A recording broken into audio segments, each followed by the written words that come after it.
Hello friends, I am Neha Jain on behalf of University of Technology. Today we are going to discuss MCQs, that is multiple choice questions of data structure. As we have already discussed about the syllabus of data structure in previous session, today I'll give you an overview that what type of questions can come in your data structure question paper. So like what kind of questions will they be asking regarding data structure? So these questions might help you in your preparation. So let's begin. Data structure MCQs, discussion for upcoming basic computer teacher vacancy. So let's begin with the questions. So the first question is, data must be represented, organized, stored, processed, and managed in a way that facilitates. So what will be the answer? Is it easy access, retrieval, both A and B, withdrawal? So what could be the answer?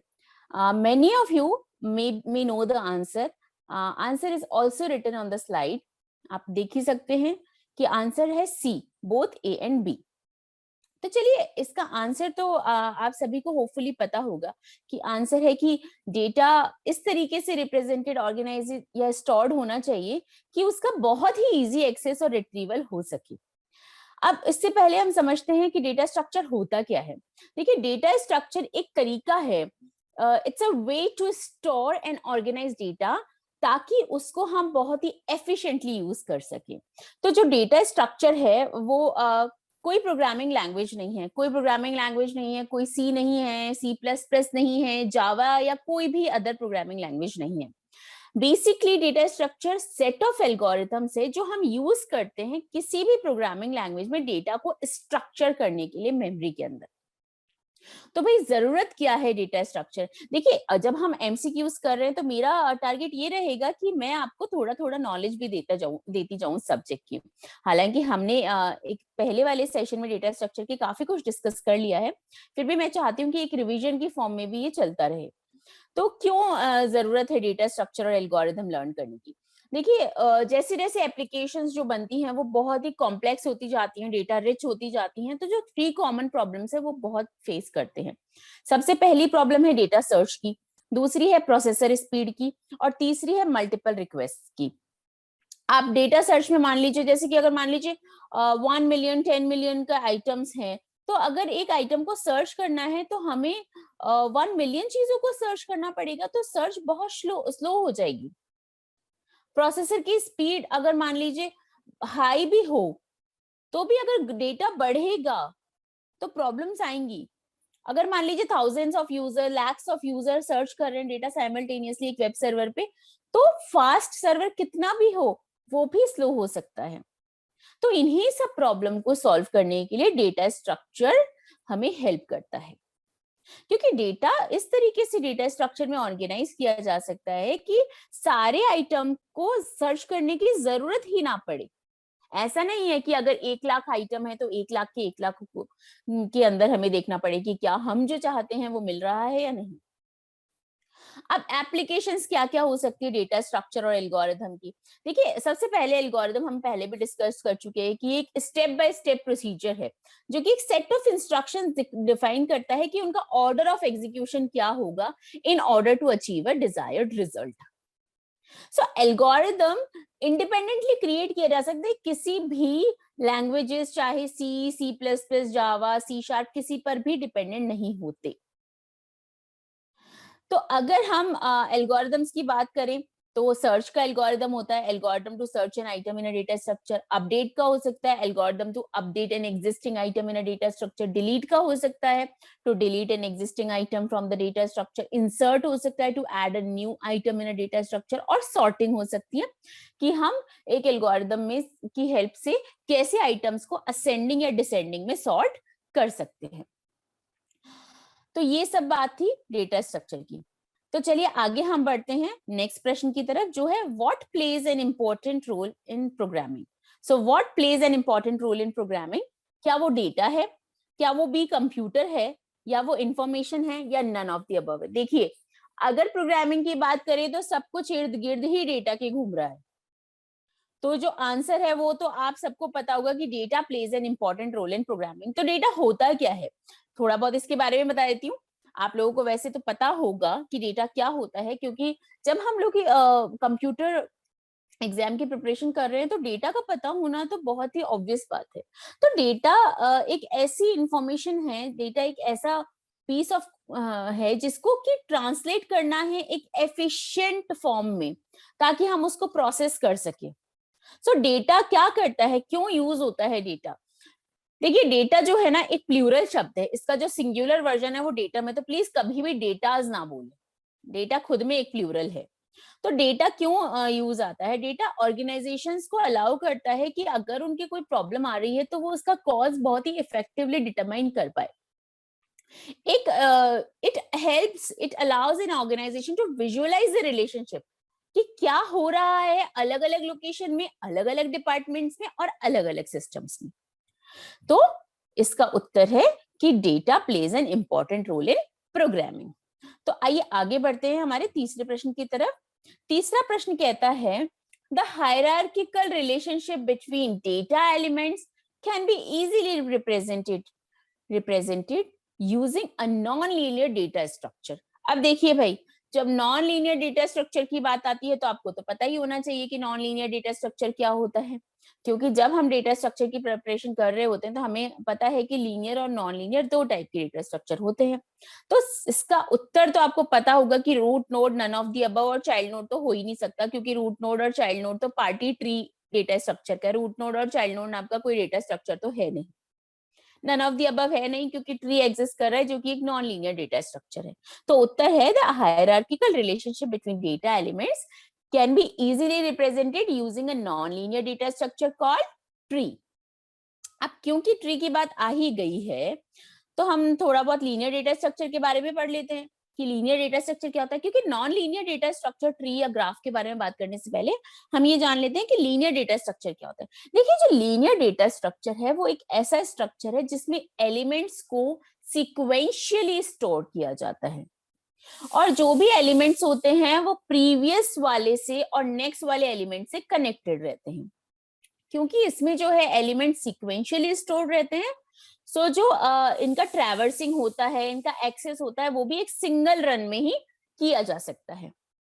और जो linear data structure का implementation होता है वो भी बहुत आसान होता है, क्योंकि ये मेमोरी में सीक्वेंशियली ऑर्गेनाइज्ड रहते हैं। जैसे कि मान लीजिए एक एरे है जो लीनियर डेटा स्ट्रक्चर है, उसमें एक के बाद एक आप एलिमेंट्स को ट्रैवर्स कर सकते हैं और एक बार में आप एक ही एलिमेंट को एक्सेस कर सकते हैं। अब क्या टाइप है लीनियर डेटा स्ट्रक्चर के? आप कह लीजिए एरे एक लीनियर डेटा स्ट्रक्चर है, स्टैक एक लीनियर डेटा स्ट्रक्चर है, क्यू भी एक लीनियर डेटा स्ट्रक्चर है और लिंक्ड लिस्ट भी एक लीनियर डेटा स्ट्रक्चर है। देखिए, एरे, स्टैक, क्यू और लिंक्ड लिस्ट के जब प्रश्न आएंगे तो हम इनको थोड़ा बहुत डिस्कस कर लेंगे कि एरे क्या होता है। जी, एरे वही होता है सेम डेटा टाइप के जो डेटा एलिमेंट्स कंटेन करता है, जैसे कि रोल नंबर ऑफ 10 स्टूडेंट्स अगर स्टोर करना है। स्टैक क्या होता है? स्टैक भी एक लीनियर डेटा स्ट्रक्चर है जो कि लीफ और लास्ट इन फर्स्ट आउट पर डिपेंड करता है। क्यू क्या है? क्यू भी एक डेटा स्ट्रक्चर है लीनियर, जो कि FIFO first in first out को फॉलो करता है। और लिंक लिस्ट तो कलेक्शन ऑफ नोड्स है जो कि दो पार्ट से बनी होती है, एक में रखा होता है डेटा एलिमेंट और दूसरे में रखा होता है reference to the next node. अब हम बात करते हैं, क्योंकि हमारा प्रश्न ही नॉन लीनियर डेटा स्ट्रक्चर के बारे में था कि नॉन लीनियर डेटा स्ट्रक्चर क्या होता है। तो देखिए, एक नॉन लीनियर डेटा स्ट्रक्चर भी एक अदर टाइप का डेटा स्ट्रक्चर है जिसके अंदर डेटा एलिमेंट्स एक कॉन्टिग्यूअस मैनर में स्टोर्ड नहीं होते, क्योंकि जो अरेंजमेंट है वो नॉन सीक्वेंशियल है। तो जो डेटा एलिमेंट्स है उनको भी सिंगल रन में आप ट्रैवर्स नहीं कर सकते। लीनियर डेटा स्ट्रक्चर के केस में क्या होता है, एलिमेंट जो है वो कनेक्टेड होता है प्रीवियस और नेक्स्ट एलिमेंट से, जबकि नॉन लीनियर डेटा स्ट्रक्चर के केस में जो एक एलिमेंट है वो मोर देन 2 एलिमेंट से कनेक्टेड रह सकता है। सो ट्री और ग्राफ दो टाइप के नॉन लीनियर डेटा स्ट्रक्चर हैं। अब ट्री में क्या होता है, ट्री क्योंकि एक नॉन लीनियर डेटा स्ट्रक्चर है तो इसमें एक हायरार्किकल ट्री स्ट्रक्चर बनता है जिसमें पेरेंट चाइल्ड रिलेशनशिप होता है। तो जो डायग्रामेटिक रिप्रेजेंटेशन है ट्री की वो होती है अपसाइड डाउन। जैसे नॉर्मली हमारे रियल लाइफ में ट्री में रूट नीचे होती है और लीव्स वगैरह ऊपर होती है, स्टेम ऊपर होती है, पर इसमें क्या होता है, रूट ऊपर होती है और उसकी नोड्स नीचे होती है। तो इसके लेवल 0 से स्टार्ट होके कितने भी जा सकते हैं, पेरेंट नोड होती है, चाइल्ड नोड होती है। अब ग्राफ क्या होता है, ग्राफ भी एक नॉन लीनियर डेटा स्ट्रक्चर है जिसके finite number of vertices and edges हो सकते हैं। देखिए वर्टिसेस, मान लीजिए एक लाइन हमें ड्रॉ करनी है तो हम दो डॉट्स ड्रॉ करते हैं, वो जो दो डॉट्स हैं वो होते हैं वर्टिसेस, और जो लाइन हम ड्रॉ करते हैं वो होती है edge. So graph is a non-linear data structure that has a finite number of vertices and edges. तो edges क्या काम आती है, इन vertices को connect करने के काम आती है, और जो vertices होते हैं they are used to store the data elements, और edges क्या करती हैं, वो रिलेशनशिप बताती हैं कि vertices के बीच में क्या रिलेशनशिप है। So a graph is used in various real world problems जैसे कि टेलीफोन नेटवर्क्स हो गए, सर्किट्स हो गए, सोशल नेटवर्क्स हो गए, आजकल तो लिंक्डइन, फेसबुक, कुछ भी ले लीजिए आप। तो इसमें जो सिंगल यूजर होता है वो एक नोड की तरह काम करता है, और उसके जो कनेक्शन होते हैं ना अदर यूजर्स से, हम किसी को फ्रेंड बनाते हैं, फॉलो करते हैं, रिलेशनशिप्स बताते हैं, ये होती है एजेस, कि हमारा एक नोड का, एक यूजर का दूसरे यूजर से क्या कनेक्शन है। तो लीनियर डेटा स्ट्रक्चर और नॉन लीनियर डेटा स्ट्रक्चर में थोड़ा बहुत अंतर ये है कि लीनियर में इजी टू इम्प्लीमेंटेशन है क्योंकि लीनियर ऑर्गेनाइजेशन है, नॉन लीनियर थोड़ा सा डिफिकल्ट है to implement because organization non linear है। लीनियर के अंदर हर डेटा आइटम प्रीवियस और नेक्स्ट से अटैच होता है, और नॉन लीनियर के अंदर each item is attach to many other item. देखिए लीनियर क्योंकि लीनियर फॉलो करता है पैटर्न, तो इसमें मेमोरी यूटिलाइजेशन एफिशिएंट नहीं होता, वहीं memory is utilize very effectively, very efficiently in non linear. Linear को ज्यादातर के जब सॉफ्टवेयर बनाने होते हैं तो हम यूज करते हैं, नॉन लीनियर ज्यादा करके आर्टिफिशियल इंटेलिजेंस में यूज किए जा सकते हैं। तो ये सब बात थी ट्री यानी कि नॉन लीनियर डेटा स्ट्रक्चर की। अब हम आगे के प्रश्न की तरफ बढ़ते हैं जो ये कहता है कि a linear list of elements in which deletion can be done from one end and insertion can be done at another end which is known as rear. देखिए इसका आंसर मुझे लगता है आप सभी को आता होगा कि आप सभी को पता है कि कितने टाइप के हमारे पास डेटा स्ट्रक्चर हैं। हमारे पास क्यू है, लिंक लिस्ट है, हमारे पास स्टैक है, ट्री है। अब देखिए a linear list of elements in which deletion can be done from one end front and insertion can take place only at the other end rare। देखिए stack follow करता है LIFO, tree follow करता है क्योंकि non linear है तो कोई pattern नहीं है सच, रूट से हम ट्रैवर्सिंग जरूर स्टार्ट करते हैं। लिंक लिस्ट में प्रीवियस और नेक्स्ट नोड का एड्रेस होता है अगर वो डबली है। तो क्यू, आपको अगर क्यू डेटा स्ट्रक्चर का एक्सप्लेनेशन ध्यान हो प्रीवियस सेशन से, तो क्यू एक लीनियर स्ट्रक्चर है जो एक पर्टिकुलर ऑर्डर फॉलो करती है जिसमें ऑपरेशंस परफॉर्म होते हैं, और ऑर्डर क्या होता है, first in first out, FIFO. So एक गुड एग्जांपल जो है क्यू का, वो कोई भी कंज्यूमर ले लीजिए जहां पे कंज्यूमर पहले आता है, जैसे बैंक की लाइन ले लीजिए, फर्स्ट कम फर्स्ट सर्व होती है, कोई भी क्यू ले लीजिए। अब स्टैक और क्यू में तो यही डिफरेंस है ना रिमूविंग का, स्टैक बोलता है लीफो लास्ट में आओ और पहले जाओ, और क्यू बोलती है फीफो फर्स्ट आओ और फर्स्ट जाओ। तो क्यू है क्या, क्यू एक लीनियर, जी हाँ इसका उत्तर भी क्यू ही है। क्यों, आपको पता होगा कि क्यू में ही ये दो टर्म रेयर और फ्रंट यूज किए जाते हैं। थोड़ा बहुत मैं आपको क्यू के बारे में वापस से जानकारी दे देती हूँ कि क्यू एक लीनियर डेटा स्ट्रक्चर है जहां पे पहला जो एलिमेंट है, the first element is inserted from one and जिसको हम रेयर बोलते हैं, and deleted from the other and जिसको हम फ्रंट बोलते हैं। तो फ्रंट जो है वो बिगिनिंग में पॉइंट कर रहा होता है क्यू की, और रेयर एंड में पॉइंट कर रहा होता है। तो क्यू जो है और स्टैक जो है वो फॉलो करता है LIFO structure. So according to the FIFO structure, elements inserted first will be removed, and in a queue एक एंड हमेशा डेटा इंसर्ट करने के लिए यूज होता है, जिसको हम एनक्यू कहते हैं, and other is use to delete data, जिसको हम डीक्यू कहते हैं, because queue is open at both ends. तो इसमें जो भी ऑपरेशंस परफॉर्म होते हैं क्यू के अंदर वो होते हैं एनक्यू। एनक्यू का मतलब होता है फंक्शन जो ये होता है adding an element into queue. Dequeue होता है जो डिफाइन करता है operation for removing an element from queue. और इनिट जो फंक्शन इनिशियलाइज करता है क्यू को। और फ्रंट और रेयर दो ऑप्शंस होते हैं, which is front is used to get the front data item from a queue and rear is used to get the last item from a queue. So सबसे जब हम Q को implement करते हैं तो सबसे अच्छा इम्प्लीमेंटेशन क्यों होता है? Array is the easiest way to implement a queue. और क्यू को आप लिंक लिस्ट या स्टैक का भी यूज करके कर सकते हैं यूज। तो ये सब तो बात थी क्यू की। अब हमारे अगले प्रश्न की तरफ बढ़ते हैं। तो हमारा 5वां प्रश्न कहता है the process of accessing data stored in a serial access memory is similar to manipulating data on a। देखिए ये बोल रहा है कि ऐसा प्रोसेस जिसमें access of data stored in a serial access memory, यहाँ पे बात हो रही है सीरियल एक्सेस मेमोरी की। तो इसका उत्तर देने से पहले आपको ये पता होना चाहिए कि स्टैक क्या है, क्योंकि उत्तर इसका स्टैक है। तो सीरियल एक्सेस मेमोरी स्टैक की तरह सिमिलर क्यों है मैनिपुलेशन ऑफ डेटा में? तो उससे पहले हम सबसे पहले बात करेंगे कि स्टैक क्या होता है।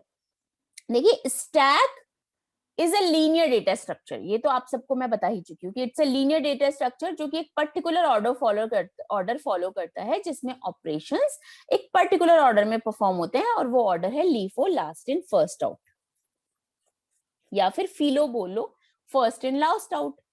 सो मेनली जो इसके 3 बेसिक ऑपरेशंस होते हैं वो होते हैं पुश, पॉप, पीक कह लीजिए या टॉप कह लीजिए, और इज एम्प्टी। अब देखिए पुश का मतलब होता है कि एक आइटम जो है स्टैक में ऐड हो रहा है। If this stack is full, then it is set to be an overflow condition. और पॉप क्या करता है? पॉप रिमूव करता है एक आइटम को स्टैक में से। So the items are popped in the reversed order in which they are pushed. So if the stack is empty, then it is set to be an underflow condition. Now हम बात करेंगे peak की या top की। देखिए यहाँ पे मैं आपको थोड़ा सा स्टैक का डिवीजन करवा रही हूँ। पीक या टॉप, सबसे जो टॉप एलिमेंट होता है स्टैक का वो हमें फैच करवा देता है, रिटर्न कर देता है। अब हम बात करेंगे इज एम्प्टी क्या है। अगर स्टैक एम्प्टी है तो is empty function false return नहीं करेगा या करेगा। अगर स्टैक एम्प्टी है तो is empty function true return करेगा। देखिए बहुत ही रियल लाइफ एग्जांपल्स है स्टैक के। जैसे कि अगर एक प्लेट को एक के ऊपर एक रख के हम प्लेट की पूरी एक वो बना देते हैं ना, शादियों में डालते हैं, वहां पे प्लेट्स रखी होती है एक के ऊपर एक। देखिए जो प्लेट सबसे पहले रखी है वो प्लेट सबसे लास्ट में निकलेगी, ये आप भी जानते हैं। तो वो स्टैक ही तो है, स्टैक ऑफ प्लेट्स। तो देखिए एप्लीकेशंस क्या होती है स्टैक, सबसे ज्यादा स्टैक जो काम आता है वो है बैलेंसिंग ऑफ सिंबल्स है, मतलब infix to postfix prefix conversion में, और फॉरवर्ड या बैकवर्ड फीचर्स में वेब ब्राउजर के, टावर ऑफ एनॉय कह लीजिए, स्टॉक स्पैन प्रॉब्लम कह लीजिए, हिस्टोग्राम प्रॉब्लम कह लीजिए, ये सारी की सारी जो प्रॉब्लम्स हैं ये स्टैक की मदद से ही सॉल्व होती है। मेमोरी मैनेजमेंट में मॉडर्न कंप्यूटर्स स्टैक का यूज करते हैं as the primary management for running purpose. Each program that is running in a computer system उसका अपना एक अलग ही मेमोरी एलोकेशन होता है।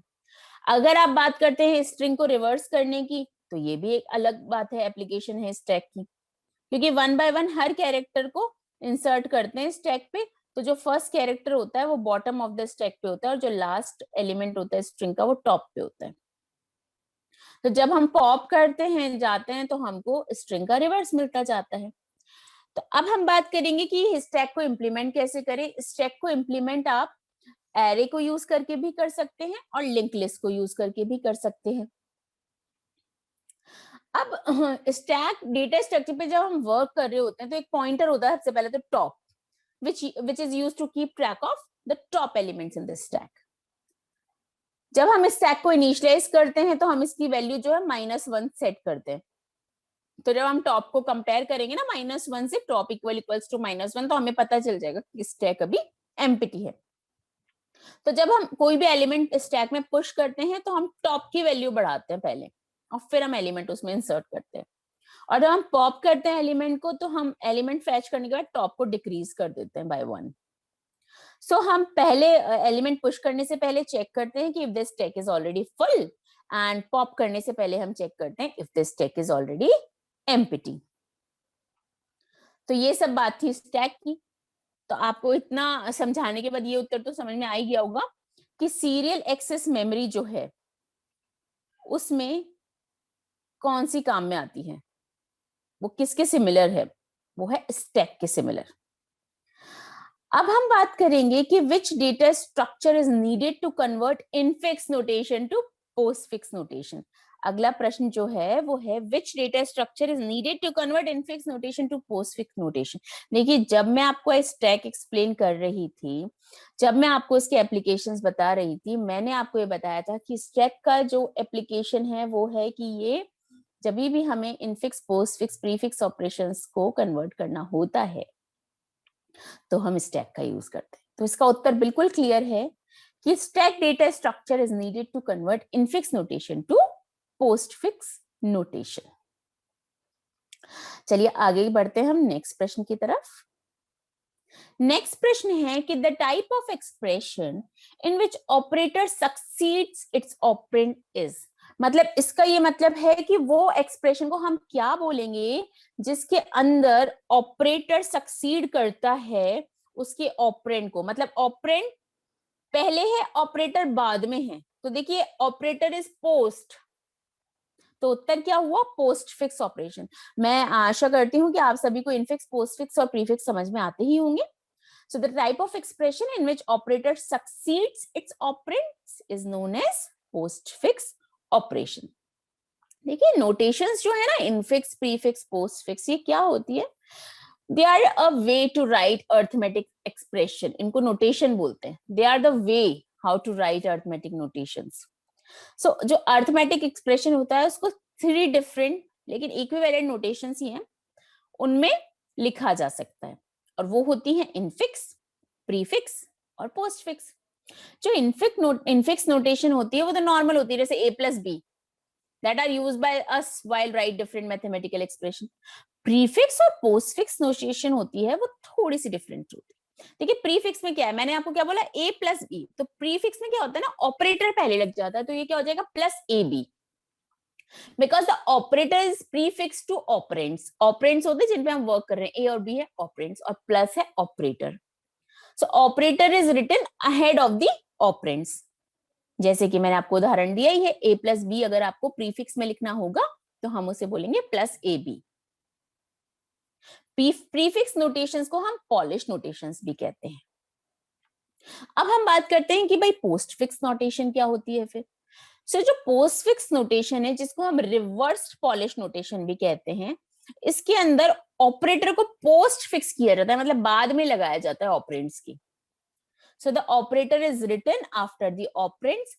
For example, a plus B को कैसे लिखेंगे, ए बी प्लस, मतलब सेम ही होगा a प्लस बी, लेकिन लिखने का तरीका अलग होगा, ए बी प्लस।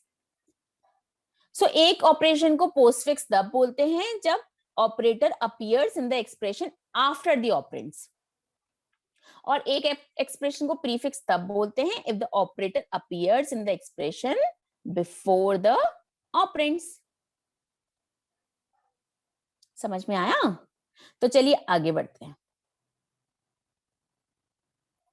सॉरी, जो हमारा 8वां प्रश्न है वो है circular queue is also known as. देखिए, जब हमने पिछली बार के लेक्चर में डिस्कस की थी क्यू, तो आपको सर्कुलर क्यू भी बताई गई थी कि सर्कुलर, देखिए सर्कुलर क्यू, आप थोड़ा सा दिमाग लगाइए, सर्कुलर है तो रेक्टेंगल और स्क्वायर तो होने से रहा, क्या वो कर्व होगी या वो रिंग बफर होगी?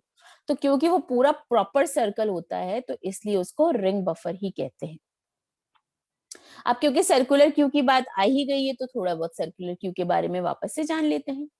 देखिए सर्कुलर क्यू जो है एक एक्सटेंडेड वर्जन ही है रेगुलर क्यू का, जहां पे लास्ट एलिमेंट जो है फर्स्ट एलिमेंट से कनेक्टेड है, तो इसलिए एक सर्कल लाइक स्ट्रक्चर फॉर्म करता है। और जो मेजर लिमिटेशन है ना नॉर्मल क्यू की, वो सर्कुलर क्यू सॉल्व करती है, क्योंकि एक नॉर्मल क्यू के अंदर थोड़े बहुत इंसर्शन और डिलीशन के बाद नॉन यूजेबल एम्प्टी स्पेसेस होते हैं, तो उनको ये एलिमिनेट करती है। सर्कुलर क्यू क्या करती है? सर्कुलर इंक्रीमेंट करती है। तो हम जब इंक्रीमेंट करते हैं पॉइंटर को और हम एंड में आ जाते हैं क्यू के, तो ये वापस से बिगिनिंग से शुरू कर देती है। तो अगर मान लीजिए कोई वेकेंट स्पेस बच जाता है कहीं पे भी, तो वो यूटिलाइज हो जाता है। तो इसीलिए सर्कुलर क्यू को हम रिंग बफर भी कहते हैं। तो अब हम बढ़ते हैं 9th प्रश्न की तरफ, जो है a normal queue if implemented using an array of size max gets full when rear equal to max size minus 1, rear equals to front, front equal to rear plus 1, front equal to rear plus 1 modulus max size. देखिए जो इसका उत्तर है वो आपको clear होना चाहिए, क्योंकि एक नॉर्मल क्यू कब फुल होती है? देखिए रेयर पॉइंटर जो है वो बढ़ाना पड़ता है हमें क्यू में एन क्यू करने के लिए, मतलब इंसर्शन करने के लिए। तो ये कैसे पता लगाई जाएंगे? उसके लिए हम एक इस फुल फंक्शन लिखेंगे, और जैसे इस फुल फंक्शन क्या करता है कि ये रेयर पॉइंटर को चेक करता है कि जैसे ही वो मैक्स साइज पे पहुंच गया तो क्यू फुल है। क्योंकि 0 से हम इम्प्लीमेंटेशन स्टार्ट करते हैं, अगर मान लीजिए हमें 5 एलिमेंट स्टोर करने हैं, 5 उसका मैक्सिमम साइज हुआ, तो हम 0 to 4 ही तो जाएंगे। 0 1 2 3 4 हो गए 5 एलिमेंट्स, तो मैक्स माइनस 1 हो गया ना उत्तर। तो रेयर जब उसका मैक्स साइज -1 पे होगा तब हम उसे फुल मानेंगे। अब हम बढ़ते हैं नेक्स्ट प्रश्न की तरफ। नेक्स्ट प्रश्न हमारा है कि if elements of the data structure forms a sequence of list, then it is called as, देखिए if elements of the data structure from a sequence of list, उत्तर बहुत ही क्लियर है क्योंकि हम लीनियर डेटा स्ट्रक्चर को discuss already कर चुके हैं। Non primitive data structure, none of these primitive data structure नहीं होगा, लीनियर डेटा स्ट्रक्चर इसका उत्तर होगा, क्योंकि लीनियर डेटा स्ट्रक्चर के अंदर जो अरेंजमेंट ऑफ डेटा होता है वो एक लीनियर ट्रेंड फॉलो करता है। डेटा एलिमेंट जो है वो लीनियरली ऐसे इस तरीके से अरेंज रहते हैं कि जो एक एलिमेंट होगा वो डायरेक्टली लिंक होगा इसके प्रीवियस और खुद के नेक्स्ट एलिमेंट से। और क्योंकि एलिमेंट्स लीनियरली स्टोर्ड रहते हैं तो जो स्ट्रक्चर होता है वो single level storage of data को सपोर्ट करता है। तो इसके कैरेक्टरिस्टिक्स भी यही होते हैं लीनियर डेटा स्ट्रक्चर के, कि लीनियर सीक्वेंस में स्टोर्ड होता है, एक दूसरे से अपने प्रीवियस और नेक्स्ट से लिंक्ड होता है, इम्प्लीमेंटेशन बहुत इजी होता है, array queue stack link list इसके उदाहरण हैं, और डेटा एलिमेंट जो भी स्टोर होते हैं उनके आपस में वन रिलेशनशिप होती है। ट्रैवर्सल ऑफ डेटा एलिमेंट्स भी सिंगल रन में हो जाता है, और बस there is poor utilization of computer memory होता है, क्योंकि लीनियरली डेटा स्टोर्ड है तो पुअर यूटिलाइजेशन होता है। तो ये सब बात थी लीनियर डेटा स्ट्रक्चर की। तो आइए हम बढ़ते हैं हमारे नेक्स्ट प्रश्न की तरफ। हमारा नेक्स्ट प्रश्न है 11वां प्रश्न, variable which can be accessed by all modules of the program is called as. देखिए जो वेरिएबल अगर तो सारे मॉड्यूल से प्रोग्राम के एक्सेस हो जाएगा उसको क्या बोलेंगे? ना ऑटो बोलेंगे, ना लोकल बोलेंगे, ना स्टैटिक बोलेंगे, वो हो जाएगा global variable, because global variable को आप कहीं से भी एक्सेस कर सकते हो, इसका नाम ही ग्लोबल है। तो चलिए आगे बढ़ते हैं 12वें प्रश्न की तरफ कि single and non decomposable data is called. देखिए डिकम्पोजेबल और सिंगल डेटा की बात हमने डेटाबेस वाले लेक्चर में भी की थी, डेटाबेस के एमसीक्यूज वाले में भी की है, कि एटॉमिक डेटा होता है। वो होता क्या है? कंपोजिट नहीं होता, टेक्सचुअल नहीं होता, न्यूमेरिक नहीं होता, बल्कि एटॉमिक होता है। अब एटॉमिक डेटा क्या होता है? एटॉमिक डेटा एक single indivisible unit of data होती है, ये लोएस्ट लेवल ऑफ डिटेल्स को रिप्रेजेंट करता है। जैसे कि डेली सेल्स रिपोर्ट में मान लीजिए जो भी इंडिविजुअल आइटम सोल्ड हुए हैं वो एटॉमिक डेटा है, जबकि रोल अप्स होते हैं इनवॉइस के या समरी के टोटल्स, वो एग्रीगेट डेटा है। तो एटॉमिक डेटा जो होता है ना वो इंडिविजिबल होता है, उसको आगे नहीं बांटा जा सकता, वो एटॉमिक डेटा होता है। तो इसलिए इसका आंसर जो है वो है एटॉमिक डेटा सी। अब हम बात करते हैं हमारे नेक्स्ट प्रश्न की, जो है हमारा 13वां प्रश्न, efficiency of finding the next record in B plus tree is. देखिए एफिशिएंसीज आपको लर्न करनी पड़ेगी एग्जाम्स के लिए। अगर आपको निकालनी आती है, आपको बी प्लस ट्री पता है तो वेल एंड गुड, अगर नहीं पता है तो आप इनको लर्न भी कर सकते हैं। सबसे पहले मैं आपको बता दूं, इसकी एफिशिएंसी होती है ऑर्डर ऑफ 1। उत्तर तो आपको क्लियर है कि ऑर्डर ऑफ 1, लेकिन उसके पहले मैं आपको ये बता दूं कि बी प्लस ट्री होता क्या है। देखिए बी प्लस ट्री जो है ना एक एक्सटेंशन ही है बी ट्री का, जो कि एफिशिएंट इंसर्शन, डिलीशन और सर्च ऑपरेशन में हेल्प करता है। बी ट्रीज में तो क्या होता है, कीज और रिकॉर्ड्स दोनों को ही हम internal as well as leaf nodes में स्टोर कर सकते हैं। जबकि बी प्लस ट्रीज में क्या होता है, जो रिकॉर्ड्स होता है can only be stored on the leaf nodes, जबकि इंटरनल नोड्स जो होती है वो सिर्फ की वैल्यूज रख सकती है। और जो लीफ नोड्स होती है ना बी प्लस ट्री में, वो टुगेदर एक साथ लिंक्ड होती हैं, एक सिंगली लिंक लिस्ट की तरह। इससे सर्च और भी एफिशिएंट हो जाती है। और बी प्लस ट्रीज हैं, उनको हम लार्ज अमाउंट ऑफ डेटा को स्टोर करने के लिए काम रखते हैं, जो हम मेन मेमोरीज में स्टोर नहीं कर सकते। क्योंकि देखिए मेन मेमोरी का साइज हमेशा लिमिटेड ही होता है, और जो इंटरनल नोड्स है ना बी प्लस ट्रीज की, वो मेन मेमोरीज में स्टोर रहती है, जबकि लीफ नोड्स हैं वो सेकेंडरी मेमोरी में स्टोर रहती है। और जो बी प्लस ट्री की इंटरनल नोड्स होती है उनको इंडेक्स नोड्स कहते हैं। और B plus tree of order 3 आप 2 कुछ भी ड्रॉ करके देख सकते हैं। देखिए एडवांटेजेस भी होते हैं, अपने प्रोज हैं बी प्लस ट्री के, कि रिकॉर्ड्स जो है equal number of disk accesses में फैच हो जाते हैं, और हाइट ऑफ जो ट्री होती है वो अनबैलेंस, अनबैलेंस नहीं होती, हमेशा बैलेंस होती है। बी ट्री की फिर भी हो जाती है, बी प्लस की नहीं। और हम सीक्वेंशियली या डायरेक्टली दोनों ही तरीके से बी प्लस ट्री में डेटा एक्सेस कर सकते हैं, और कीज को हम इंडेक्सिंग के पर्पज से यूज कर सकते हैं। और जैसे कि बताया था, क्योंकि डेटा लीफ नोड्स में स्टोर्ड रहता है तो फास्टर सर्च हो जाता है। तो बी ट्री और बी प्लस ट्री में यही है कि search key can not be repeatedly stored in B tree, and search redundant search keys are present in B plus tree. और बी ट्री के अंदर डेटा लीफ नोड्स में भी स्टोर हो सकता है, इंटरनल में भी, और बी प्लस में डेटा सिर्फ और सिर्फ लीफ नोड्स में ही स्टोर होता है। बी ट्री के अंदर सम कुछ डेटा जो है स्लोअर प्रोसेस होता है कभी कभी सर्चिंग का, और कंपैरेटिवली बी ट्री से बी प्लस ट्री में सर्चिंग क्विक होती है। और अगर जब इंटरनल नोड्स को डिलीट करने की बात आती है तो ये बहुत ही कॉम्प्लिकेटेड और टाइम कंज्यूमिंग होता है बी ट्री में। और बी प्लस ट्री में डिलीशन कभी भी कॉम्प्लेक्स प्रोसेस नहीं होगा, क्योंकि एलिमेंट हमेशा नोड से ही डिलीट होगा। बी ट्री के अंदर आप लीफ नोड को लिंक नहीं कर सकते, और बी प्लस ट्री में आप लीफ नोड्स को लिंक कर सकते हैं, ताकि हम एफिशिएंट ऑपरेशंस कर सके।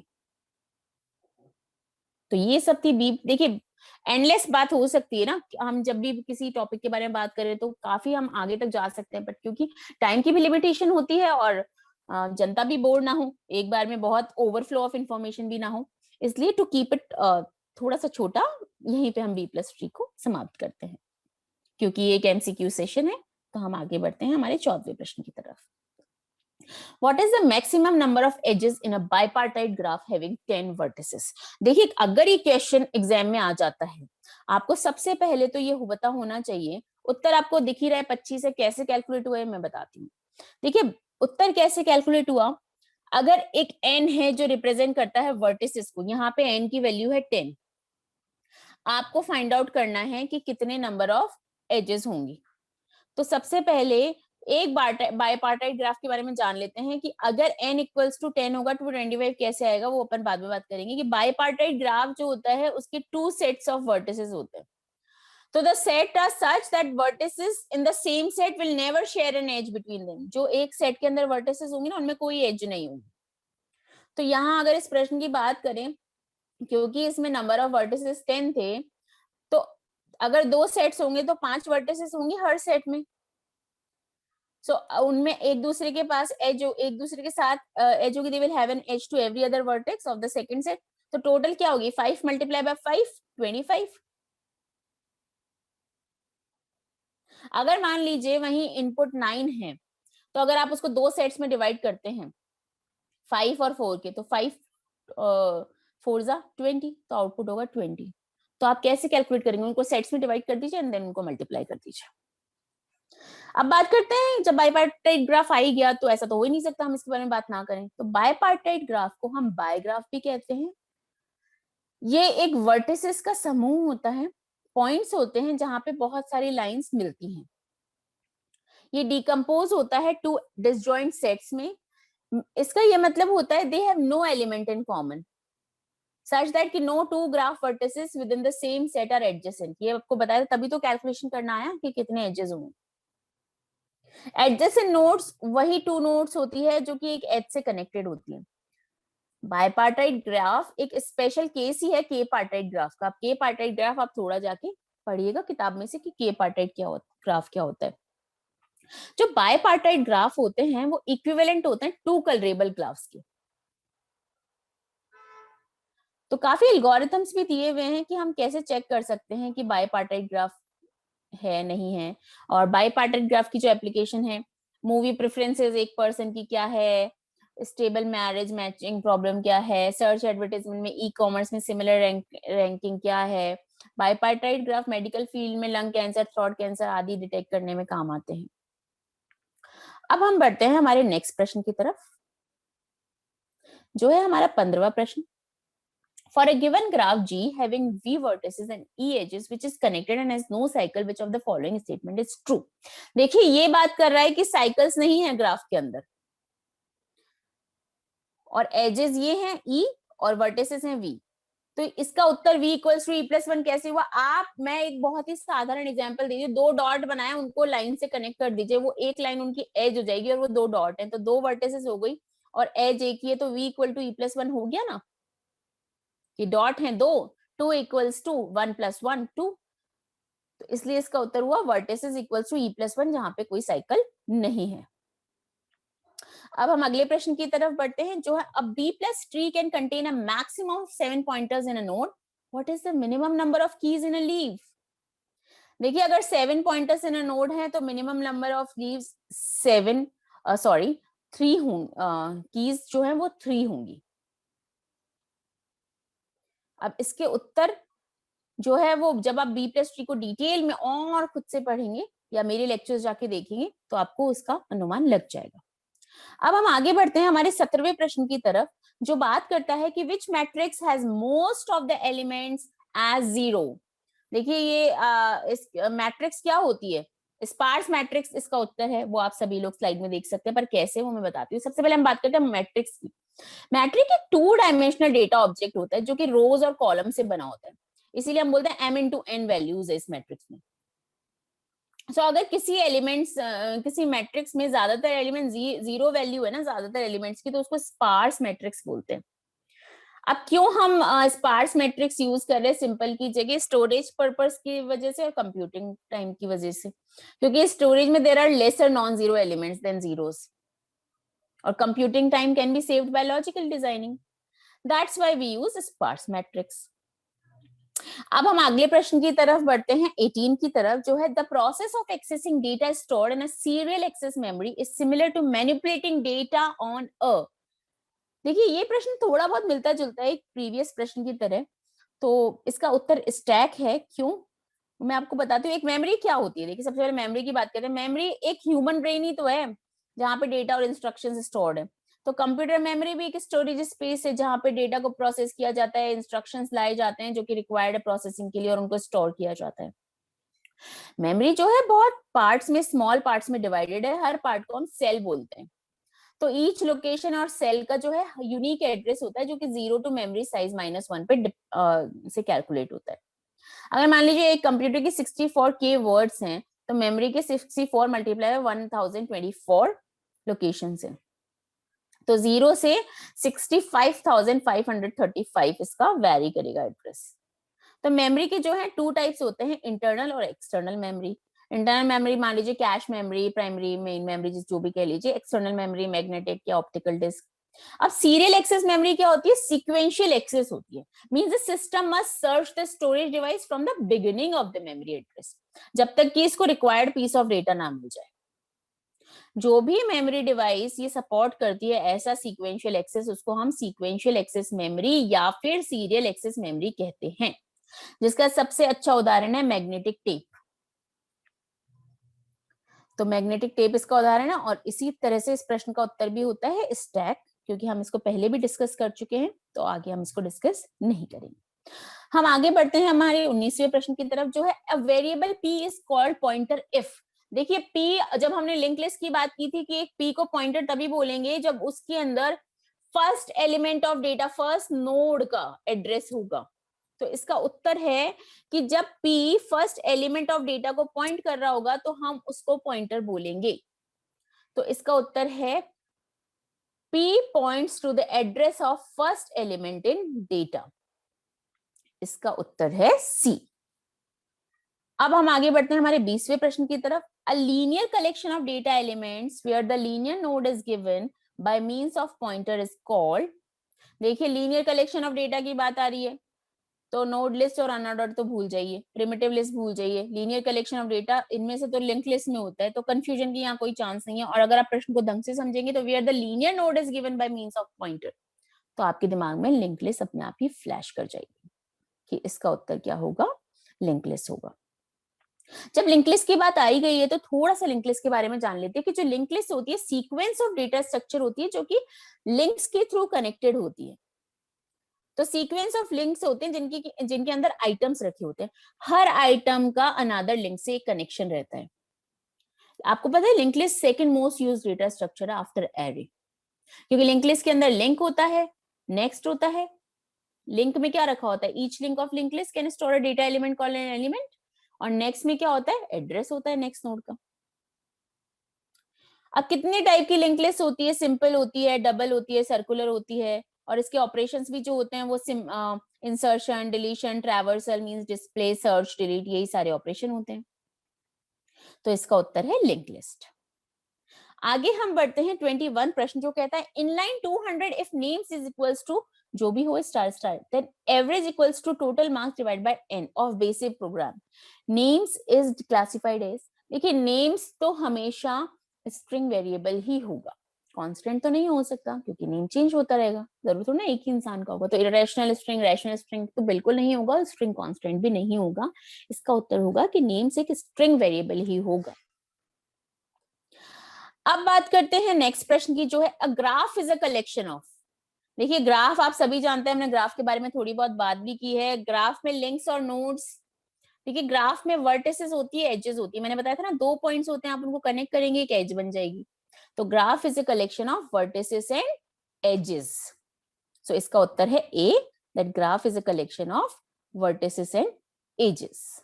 तो यहीं पे हम इस MCQ सेशन को खत्म करना चाहेंगे। आई होप आप सबको ये सेशन बहुत पसंद आया होगा। तो ये कुछ मल्टीपल चॉइस क्वेश्चंस रखे थे। So I hope that for sure success in this exam you will follow this online test series link, and I hope and I request you all that please, for sure success in this exam, please follow this online test series link. Thank you so much.